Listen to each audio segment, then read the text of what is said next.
السلام عليكم ورحمة الله وبركاته.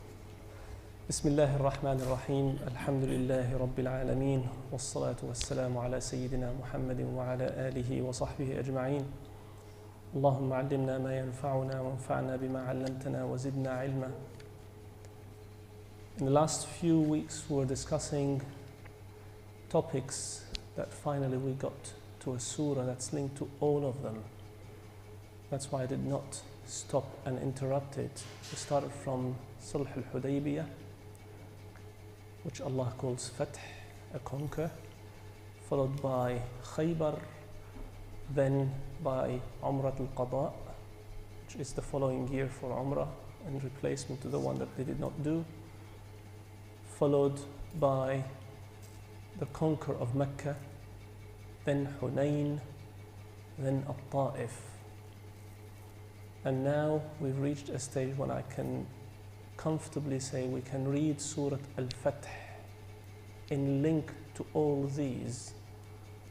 So it's easier to understand when someone reads the Quran what it is linked to. It's difficult to say every part of it, just read the verse, because they are mixed and they linked all one to another. In Surah Al-Fath, Bismillah ar-Rahman ar-Rahim, Inna fatahna laka fathan mubina. Allah says, we have granted you a great victory. Now the victory started with Sulh al-Hudaybiyah, the treaty they signed with Quraysh that Sahaba were so upset about. It's so demeaning to the Muslim that the deal that they ranked was so bad. But from that, it reached to Fath Mecca, Hunain, and most of the Arab Peninsula becoming Muslim. That's why it's a great victory. ليغفر لك الله ما تقدم من ذنبك وما تأخر ويتم نعمته عليك ويهديك صراطا مستقيما. Allah granted you this victory so He can forgive you all what you have from your sins, subhanAllah, for the Prophet sallallahu alaihi wasallam, and accomplish His ni'mah. He wants to get His favor accomplished to the Prophet sallallahu alaihi wasallam, and will guide you a straight path, to the straight path. وَيَنْصُرَكَ اللَّهُ نَصْرًا عَزِيزًا. And Allah will make you victorious and powerful by His help. So now these are the beginning of Surah Al-Fath. It's all about Allah making the Prophet ﷺ victorious.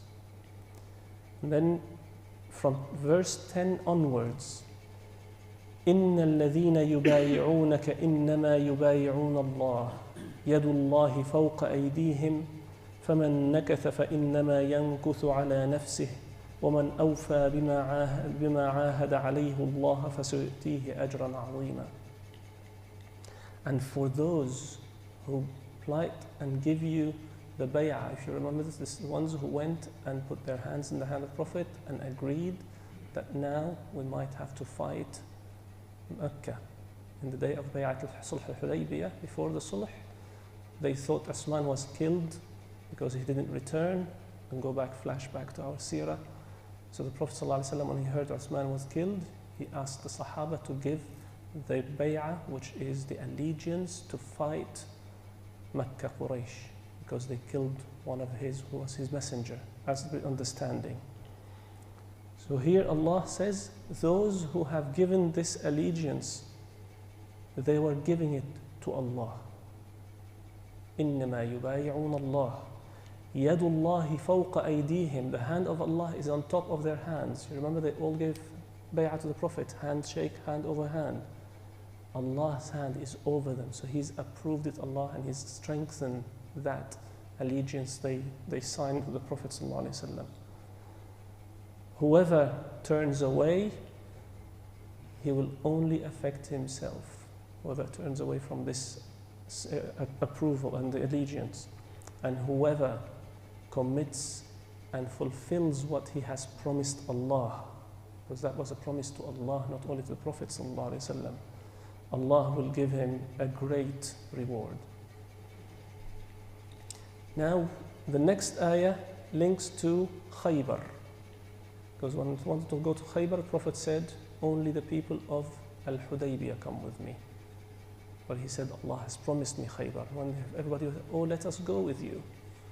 And then Allah says, سَيَقُولُ لَكَ الْمُخَلَّفُونَ مِنَ الْأَعْرَابِ. The Arabs, the Bedouins who are not with you, they will say, شَغَلَتْنَا أَمْوَالُنَا وَأَهْلُونَا فَاسْتَغْفِرْ لَنَا. Our children, our money got us distracted, so please make istighfar for us. يَقُولُونَ بِأَلْسِنَتِهِمْ مَا لَيْسَ فِي قُلُوبِهِمْ. They say with their tongues what is not in their hearts. Allah tells us about the hearts. قُلْ فَمَنْ يَمْلِكُ لَكُمْ مِنَ اللَّهِ شَيْئًا إِنْ أَرَادَ بِكُمْ ضَرًّا أَوْ أَرَادَ بِكُمْ نَفْعًا. Who will help you then and give you the power except Allah? If He wants good or bad from you, or He wants bad or good, ضَرًّا أَوْ أَرَادَ بِكُمْ نَفْعًا. So He wants any bad for you or good, only Allah. No one can help you from that. بل كان الله بما تعملون خبيرا. Allah was indeed all knowing of what you were doing. بل ظننتم أن لن ينقلب الرسول والمؤمنين إلى أهليهم. You thought that the Rasul sallallahu alayhi wa sallam and the mu'mins will not come back and return. وزين ذلك في قلوبكم وظننتم ظن السوء وكنتم قوما بورا. And it was all got into your hearts. You thought it's just from shaitan into your hearts. And you had bad thinking about the Prophet and his Sahaba. And you were the weak and the people who are lost. These are for the kuffar and munafiqeen.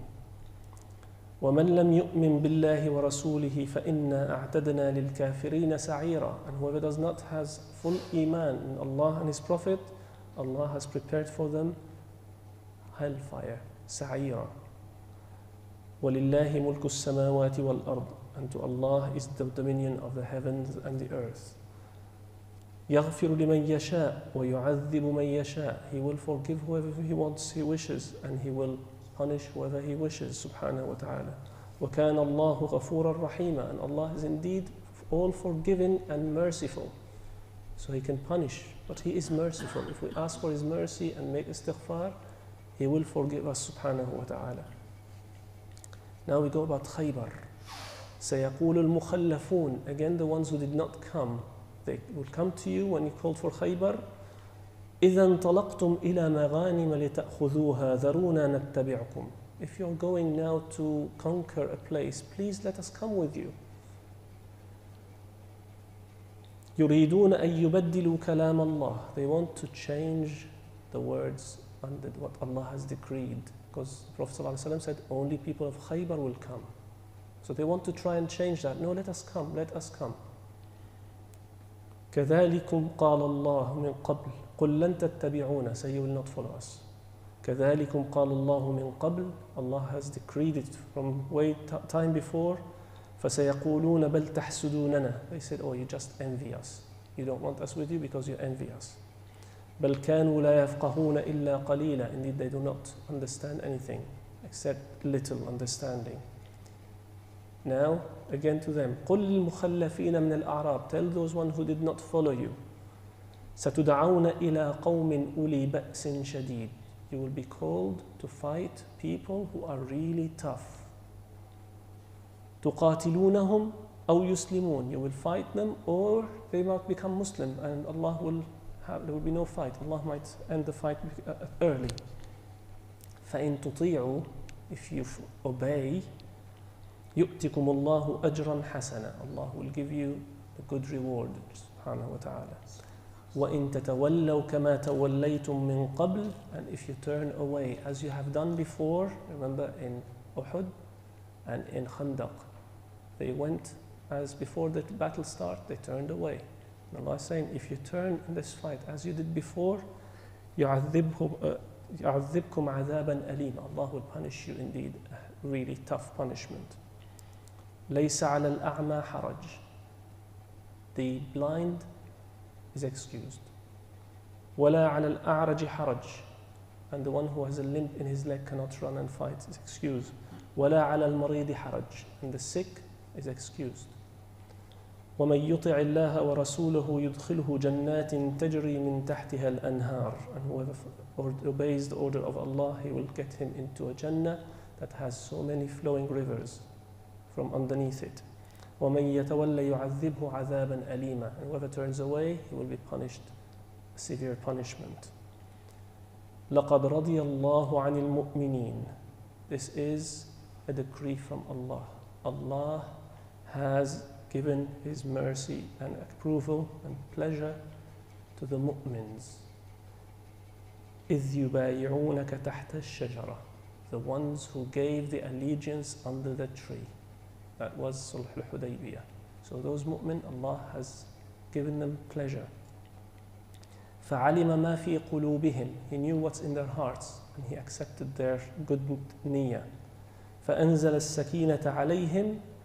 He gave them the peace in their hearts. وَأَثَابَهُمْ فَتْحًا قَرِيبًا. And this fath, the ulama say, it was for Khaybar. And they conquered Khaybar because it was very quick after the Hudaybiyah. Allah gave them that as a conquer and victory. وَمَغَانِمَ كَثِيرَةً يَأْخُذُونَهَا. And they took so much booties and wealth from there.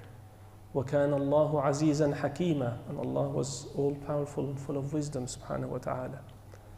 وَعَدَكُمُ اللَّهُ مَغَانِمَ كَثِيرَةً تَأْخُذُونَهَا. Allah has promised you too many booties and wealth that you will get. And this was Hunain. Remember, Hunain will come now to the booties that were in Hunain distribution soon. فَعَجَّلَ لَكُمْ هَذِهِ.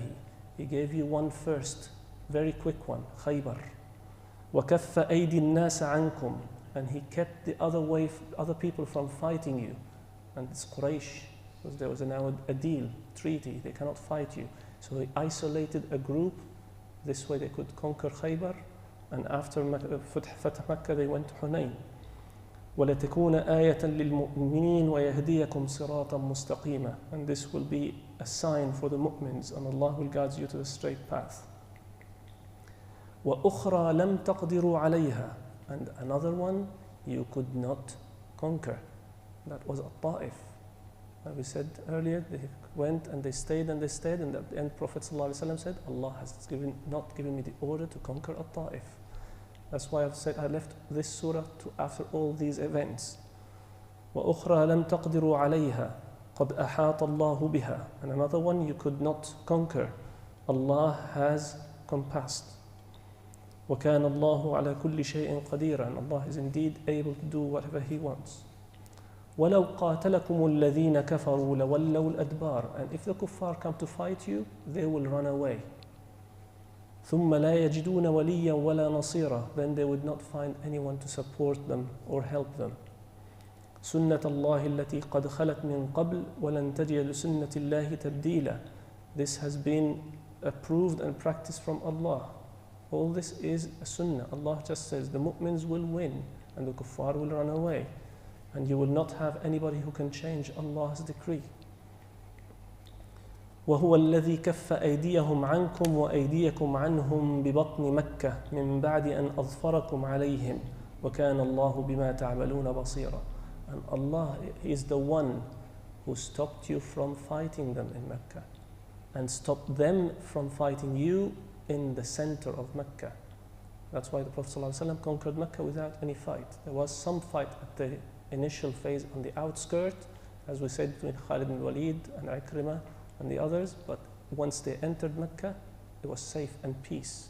There was no fight in Mecca. And Allah, it was with what you're doing, all seeing. So He saw all that we were doing through that period. هم الذين كفروا وصدوكم عن المسجد الحرام والهدي معكوفا أن يبلغ محله. They stopped you from coming into Umrah. That was the beginning of Sulh al-Hudaybiyah. The kuffar, they are the ones who are indeed non-believers. They stopped you from coming for the Umrah on that day. Although they saw al-hadi, which is all the cattle that's supposed to be slaughtered, so they saw it with their own eyes. They knew you're coming for Umrah, and they still refused you entry.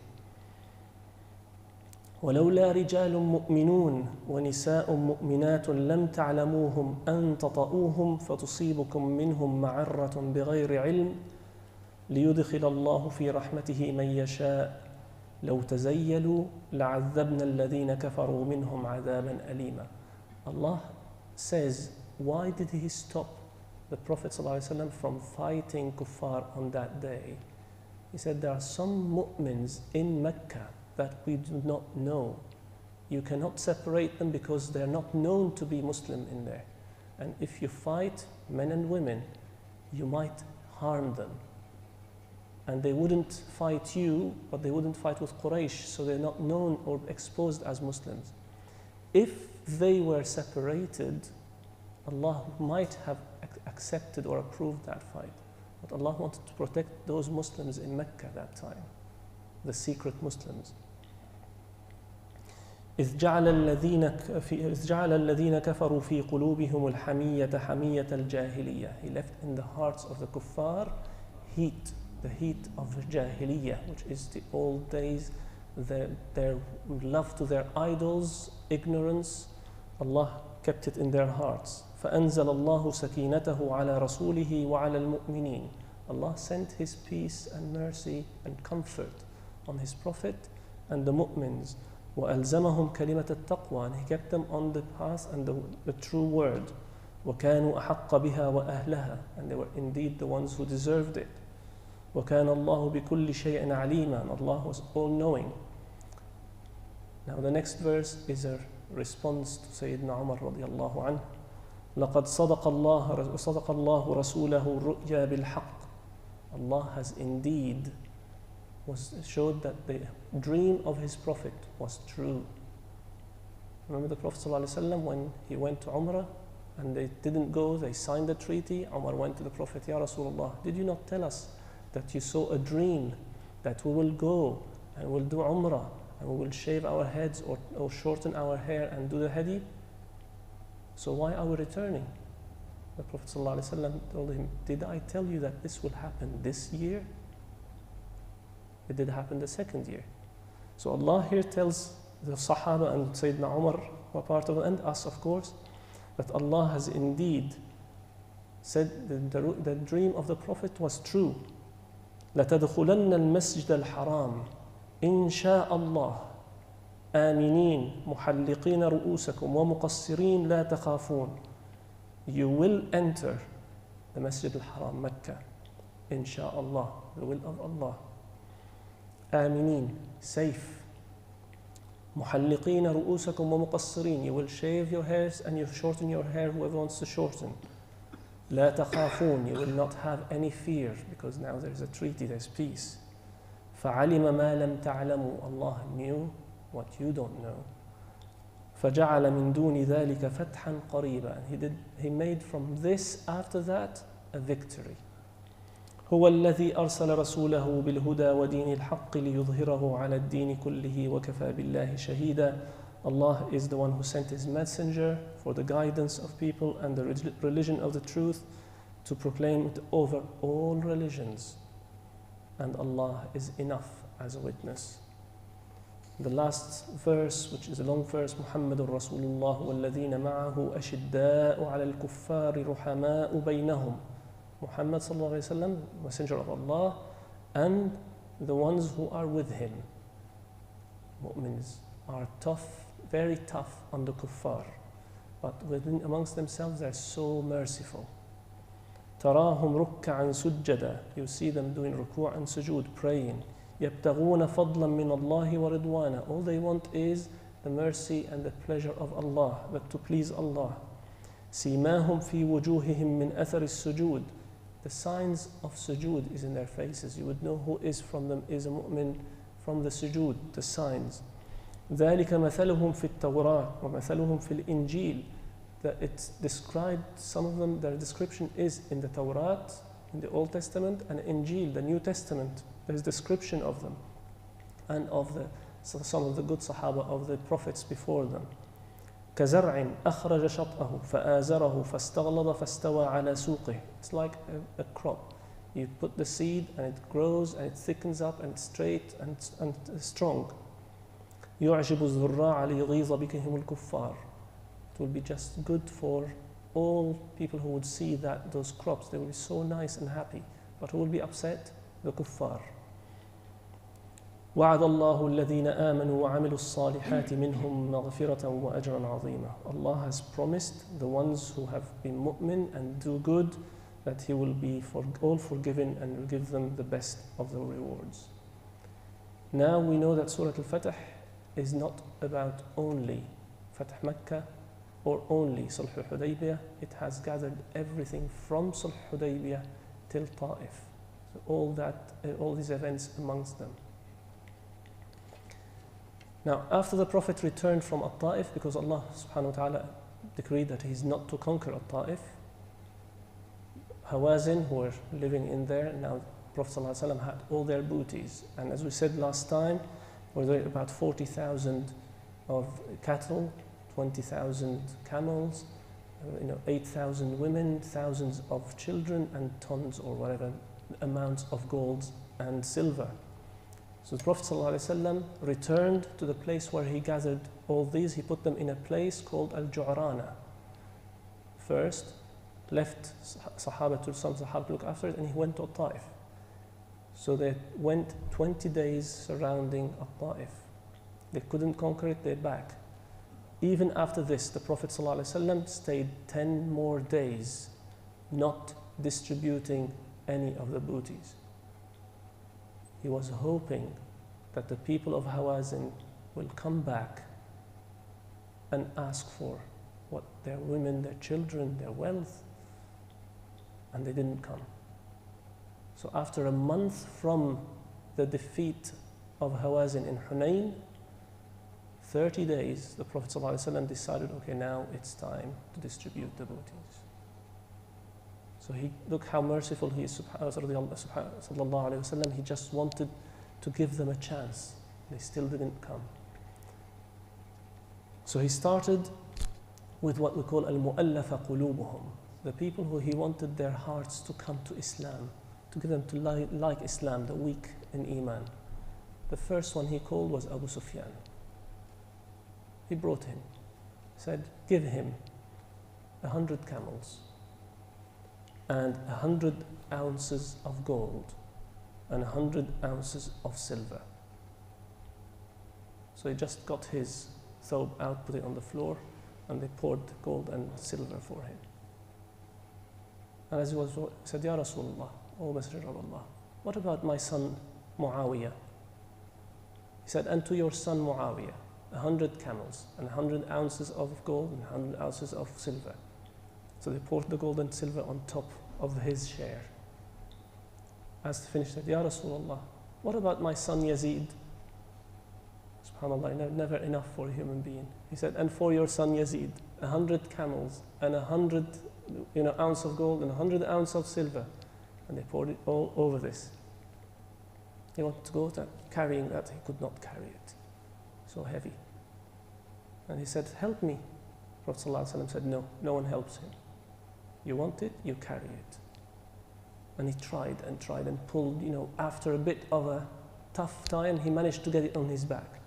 And the Prophet ﷺ described it in this seerah, that he was looking at him and shaking his head, sallallahu alayhi wasallam. Just meaning how human goes after money, gold and silver, rather than the proper iman, when you see that.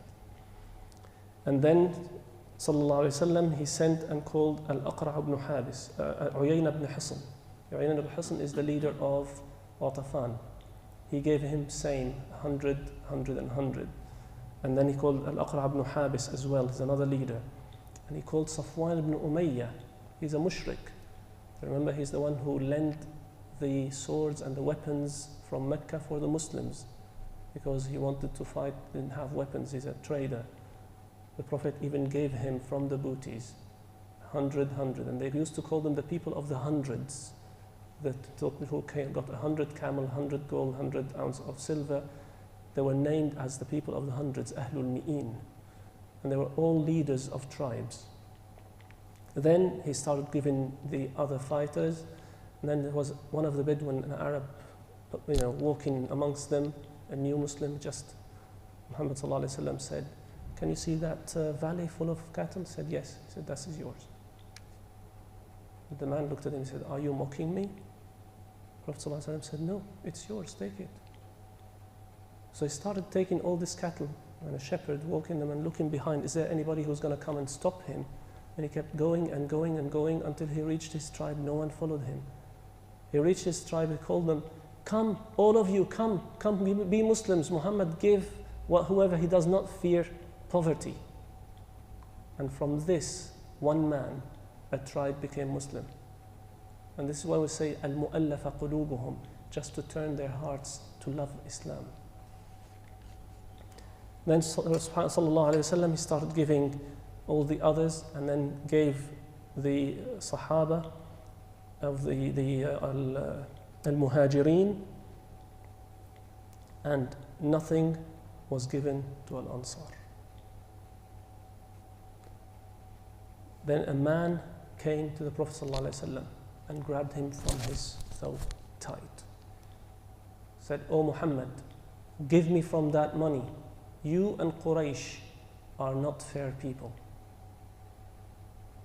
Umar ibn Khattab pulled his sword and said, "Let me kill him." Prophet ﷺ said, "No." He said, "What do you want?" He said, "I want from this." So he gave him bouties. He gave him and he gave, "Are you satisfied now?" He said, "Yes, I am." He said, "Go." Sallallahu alayhi wa sallam. There was so much wealth that he could give so much to everybody. And there were, remember we said, 12,000 men with him in that battle, except the Ansar. They didn't get anything. Now when the Ansar saw that there's nothing happening, they started having a bit of a hardship in their heart. Now the Prophet saw his people from Mecca, Quraysh, he forgot us. His heart's gone back to Mecca and we are left behind. Their leader Sa'd ibn Ubadah radiallahu anhu couldn't allow them to do that. So he went to the Prophet sallallahu alayhi wa sallam. He said, "Ya Rasulullah, Al-Ansar has a little bit hard feeling about this." He said, "What?" He said, "You gave everybody except them." He said, "And what do you think, Sa'd?" He said, I'm a man amongst my people." So even Sa'd radiallahu anhu, he had a bit of a hardship in his heart that, what's going on? Why are we different now? Prophet sallallahu alayhi wa sallam said, "Okay, go gather all the Ansar. When they're all together, call me." And no one comes except Al-Ansar. So he gathered them and went, called the Prophet sallallahu alayhi wa sallam. And when he saw them, he said, "O you Al-Ansar," he made a quick khutbah, sallallahu alayhi wa sallam. He said, "You people Ansar, did I not come to you misguided?" i.e., you were misguided. And Allah guided you on my hands. What they replied, they said, "Lillahi wa rasuluhu al-minna wal-fadl." To Allah and His Prophet is all good and generosity. He said, "Did I not come to you poor and Allah gave you wealth?" He said, "Lillahi wa rasuluhu al-minna." "Did I not come to you dispersed and Allah unified you under Islam?" He said, "Lillahi wa rasuluhu al-minna." All they're saying is to Allah and His Messenger is the favors, all the favors. And then said, "Did I not come to you losers in battle, always fighting each other and losing against others, and Allah made you victorious?" They said, to Allah and His messengers are all favors. And Muhammad looked at them and said, "Now say, you say, you say." And they said, "Lillahi wa rasuluhu al-minna." He said, "Wallahi, if you said, and you would be truthful in saying,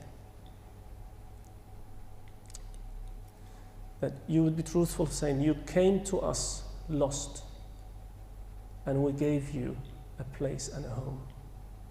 He's reminded them of their favor over him, sallallahu alaihi wasallam. "And you came to us poor, and we gave you wealth. And you came to us running away, and we supported you." They told them you would say, and you would be truthful by saying that. And it is true, sallallahu alaihi wasallam. And throughout all this, they were always saying, to Allah and His Messenger is all favors. Lillahi wa rasuluhu al-fadl wal minna.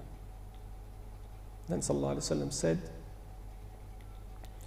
"You took against me that I gave some cheap stuff of dunya, which is the money and the wealth and the cattle.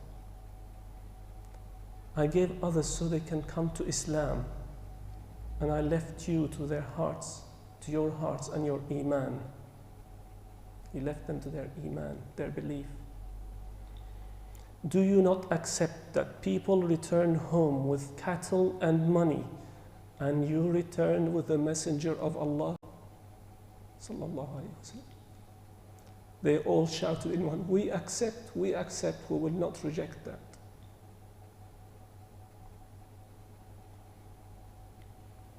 And this way, Prophet ﷺ said his famous saying, O Allah, be pleased and merciful to Al-Ansar, and the children of Al-Ansar, and the children of Ansar.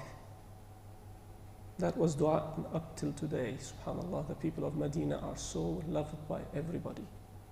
And you go there and you see how soft and comforting they are to all the Hujjaj. Despite all the crowds that you see, they're so nice and kind, subhanAllah.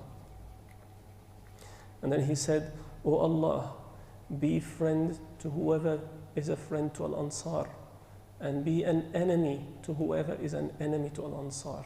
This is dua from the Prophet ﷺ. And the Ansar were pleased with that and did not want any booties. As they were still distributing, of course, the women, children, a woman started shouting, take me to your leader, I am his sister.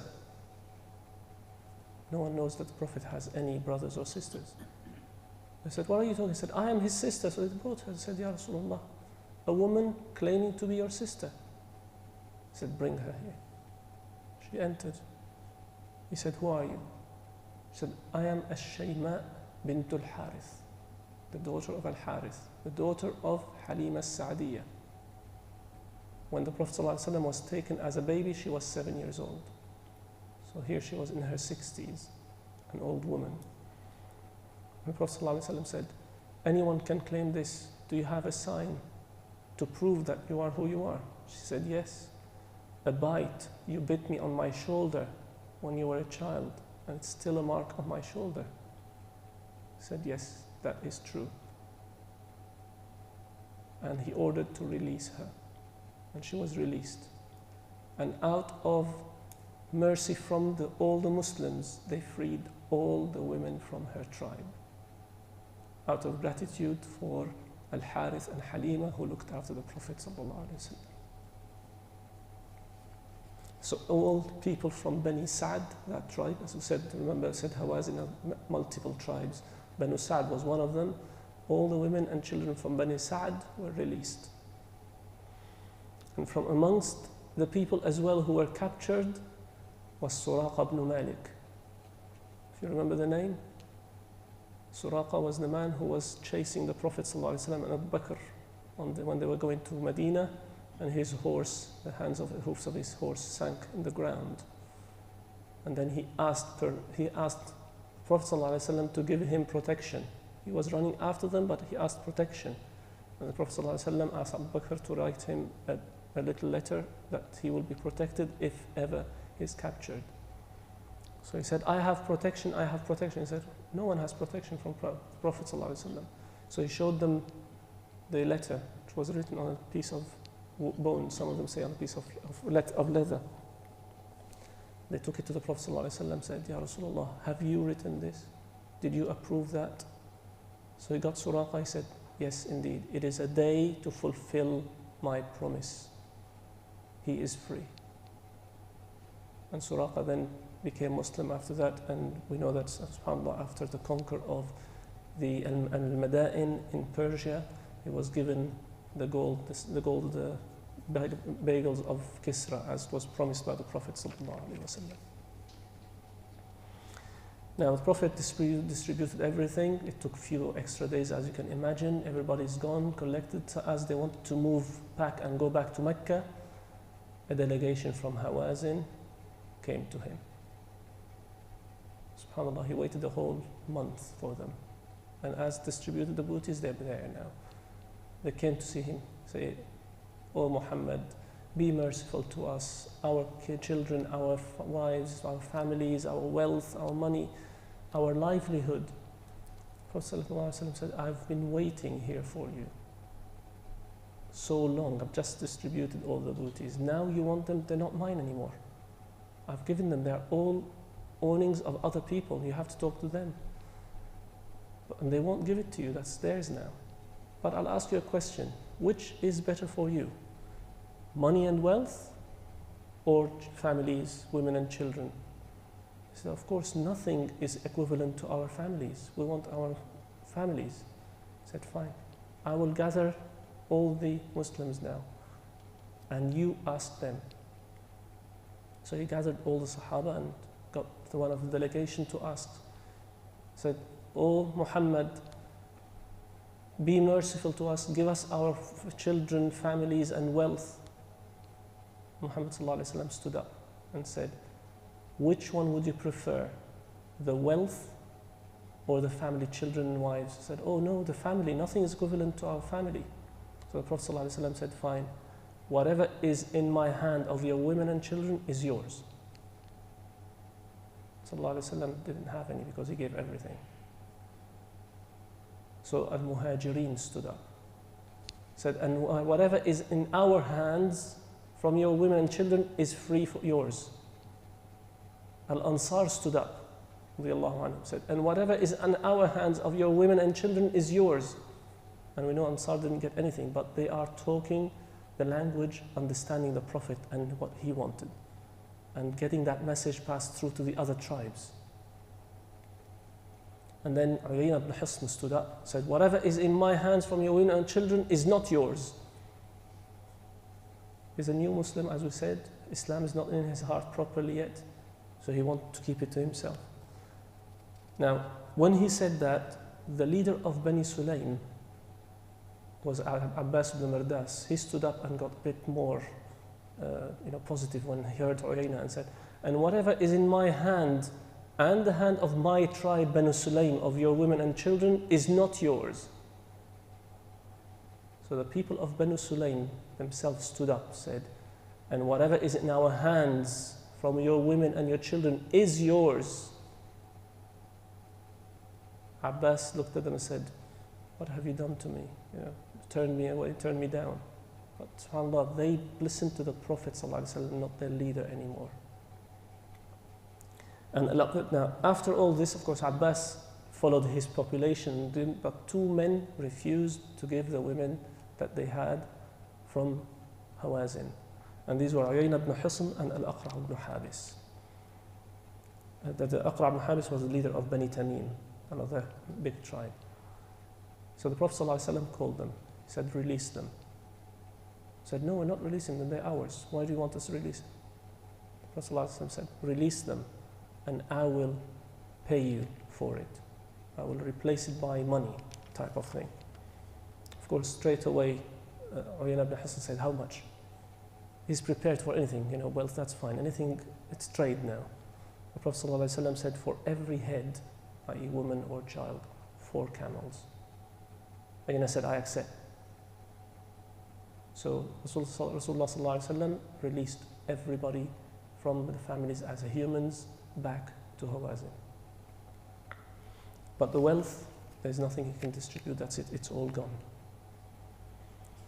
Now, out of this, suddenly, subhanAllah, as they were about to return to Mecca, and they returned, settled there, Malik ibn Auf, one of the leaders from Hawazin, came to the Prophet ﷺ, asked him for permission and safety. He gave him that safety. He came to him and announced his Islam. But Hawazin are stubborn. So the Prophet ﷺ said, "Take a group of people and go and attack Hawazin." So he sent him as a leader on multiple small battalions, quick battalions against his own people. And he did what he was ordered as a proof of his Islam and Iman. That it doesn't matter now, my people, I am a Muslim, I follow the orders of the Prophet ﷺ. So it was kind of a test for him.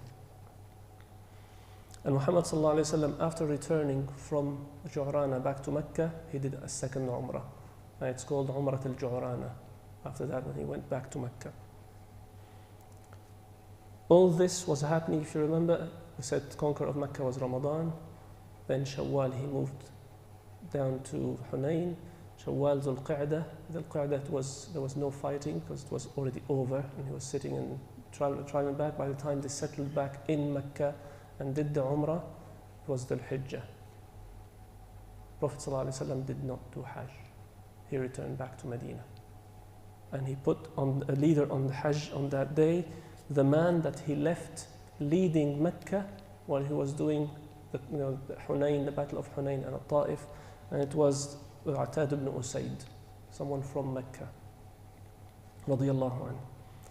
And in the year, the 9th year of Hijrah, it was Abu Bakr who led the Hajj, and the 10th of Hijrah, it was the last Hajj of the Prophet ﷺ himself.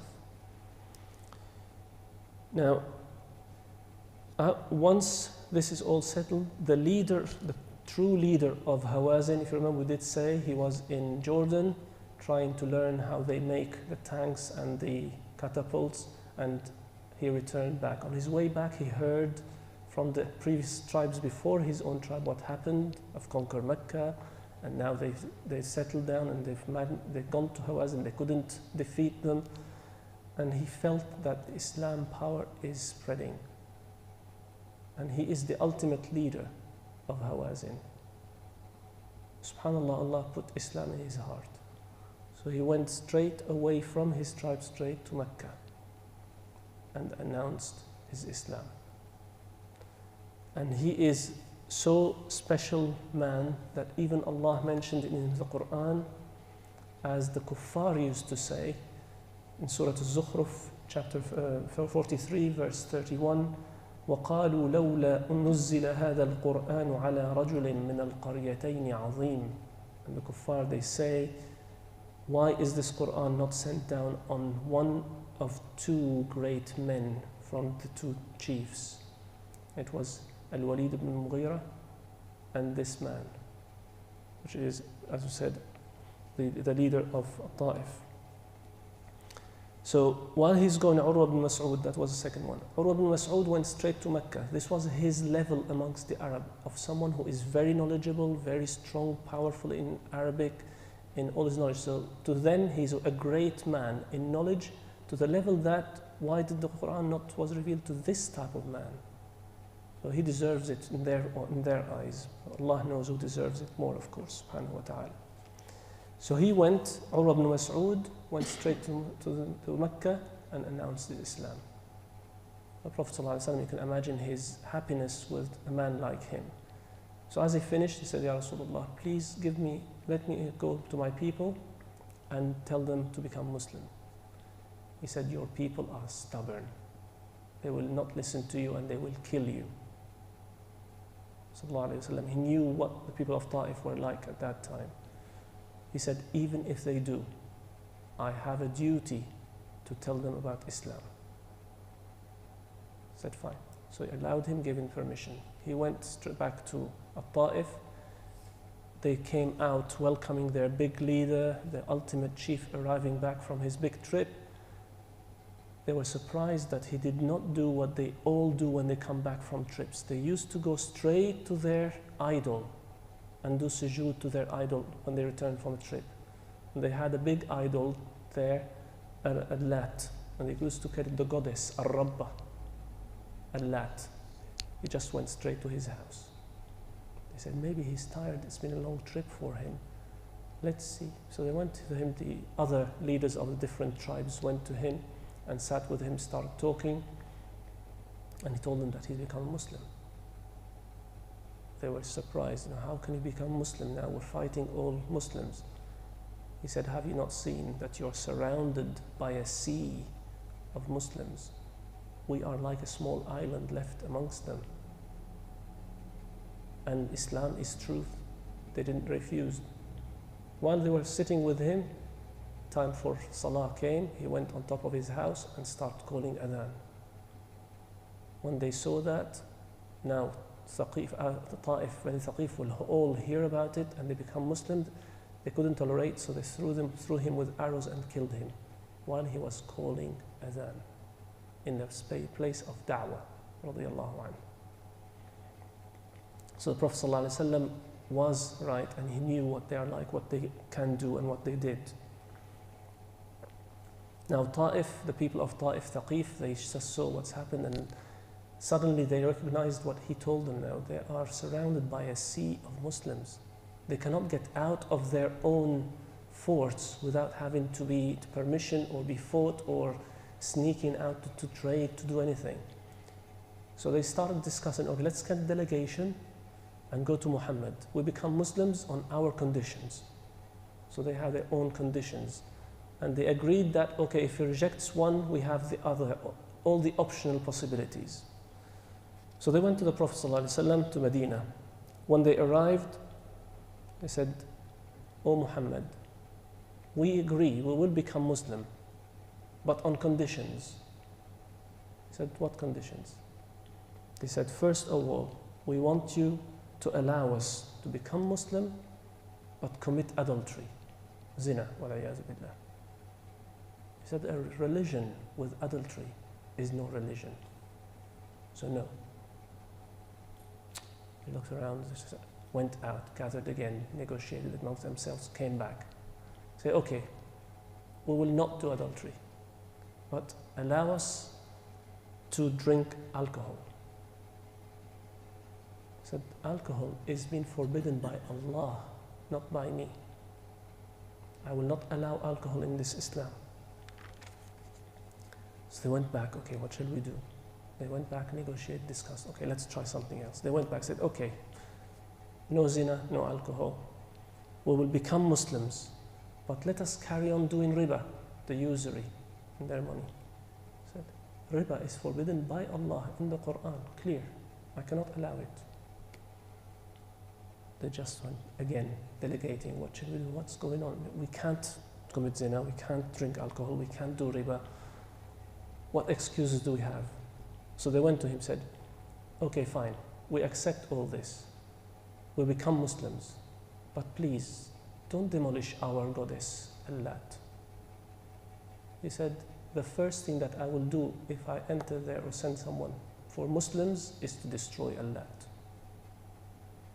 They went to delegate again each other.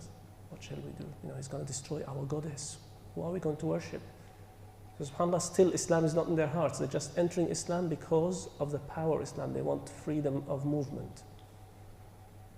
So they came back and said, "Okay, if you want to destroy Allat, our goddess, Ar-Rabbah, let one of your people destroy it. We cannot destroy it ourselves." He said, "That's fine." So he sent Amr ibn al-As, radiallahu anhu. He said, "You go with them, you enter, and you demolish Allat, that big idol." So he went there with them, he entered, saw it, and they said, "Okay, stay aside now, let's see. If he can demolish Ar-Rabbah, we become Muslims. If Ar-Rabbah kills him, we will stay on our religion." And they watched him, and radiallahu anhu, Amr ibn al-As kept hammering it until it broke down in small pieces in front of their eyes. And that's it. No more goddess for them. And they entered Islam, and subhanallah, Allah answered the dua of the Prophet ﷺ when he was returning from Ta'if.